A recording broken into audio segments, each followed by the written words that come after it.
Hello, I am Bez Bonnie Beth Shahriari, and I got a review copy of It's Obvious, which is a cooperative party game where you're trying to be on the same wavelength as other people. Now, what goes on is you've got a bunch of cards.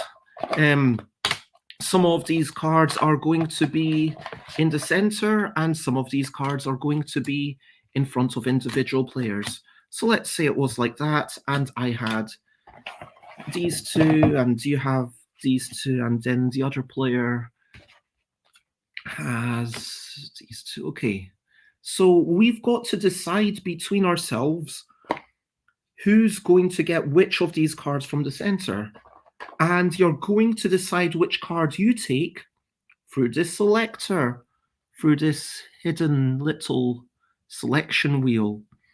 Now, everyone wants to choose a different thing, but you're not allowed to just say explicitly what you're choosing. You're allowed to say, oh, I've got an obvious one for me. I mean, in this situation, I would look and say, oh my gosh, I can't see anything obvious for anyone. Oh, I can sort of see two that would suit this player over here. And then in my mind, I'm thinking, okay, this flying carpet kind of goes with these things because they're flying, and maybe the skiing goes with the weather a bit more. And I might say, okay, I can see a vaguely not obvious thing for you, and I will go for something different.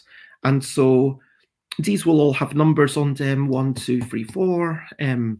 Okay, I will choose 3. And it's through this communication of, hey, it's obvious for me, or, oh, there's nothing good for me, or, I think there's something good for you. And you speak in riddles. There's a fairly clear guide of what you're not allowed to do. You're not allowed to mention one of your cards specifically. For example, this is for my right card. You can't say, I have the flying carpet, so it's obvious. You can't explain your ideas like, I'm following the same logic as before, or I'll take the darker one, or it's obvious based on that show we watched.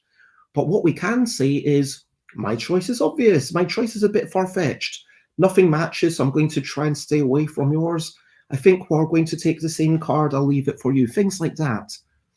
And this evasive talking, this kind of limited communication, that it really works.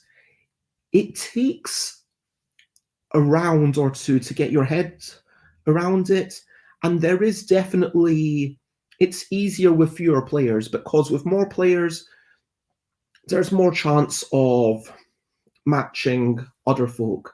I mean, if you've got one extra card with 3 people, then if everyone's got like one card that they can sort of choose as a backup, so like the third person's got like 2 choices, and like, but then they've got 2 that they need to avoid. But like with 5 people, okay, now there's 4 choices that you need to avoid, and so that makes it a little bit harder. But it's fine. I mean, this is a kind of game that, yes, you keep score, yes, you check, okay, how many did we win, how many did we lose, but at the end, it's just about spending a nice time together.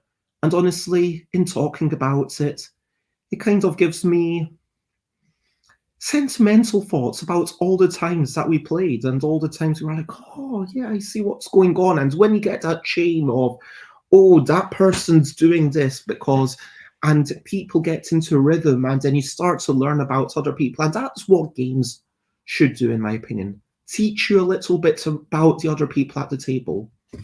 And this game, with its kind of image association, where you're kind of saying, hey, this kind of vaguely relates to that one, I give it a solid thumbs up.